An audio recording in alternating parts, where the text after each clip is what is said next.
Is your mind blown by how much damage we can do to bosses with a level 1 character? I'm going to share the secrets to maximizing damage to boss types in this multi-part series. Did you enjoy the best weapon types or best elements per boss type videos but wanted some further refinement? In this series, I'm going to share knowledge about the weapon types and which elements they're best paired with. The weapon types being standard, slash, strike, and pierce. The elements being magic, fire, lightning, and holy. My goal with this series is to equip you with knowledge about understanding good weapon type selection and which elements they're best paired with concerning certain boss types. This all started when I noticed some interesting patterns concerning weapon types, elements, and boss vulnerabilities.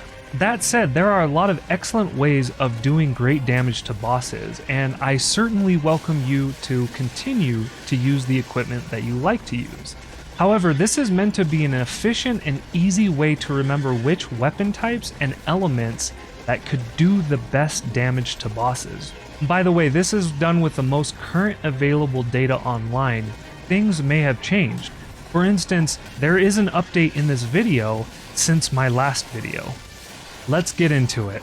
For this first video, we're going to be covering Pierce damage type. That's mostly done with spears, thrusting swords, and some sword attacks, as well as arrows and bolts.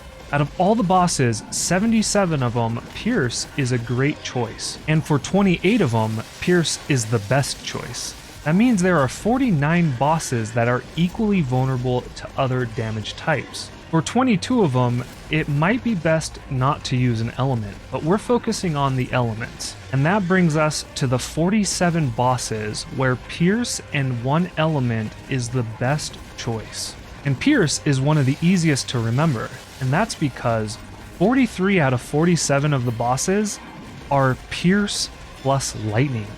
That's 41 knights and 2 snakes, which are technically the same boss.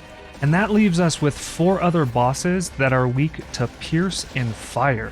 That's going to be 2 hard-skinned beasts and 2 knights with the rule of fire trumps poison applied. In the next part of the series, we're going to cover strike damage and the 2 elements that are best paired with it. Subscribe if interested and like the video if you learned something or think it would be helpful for others.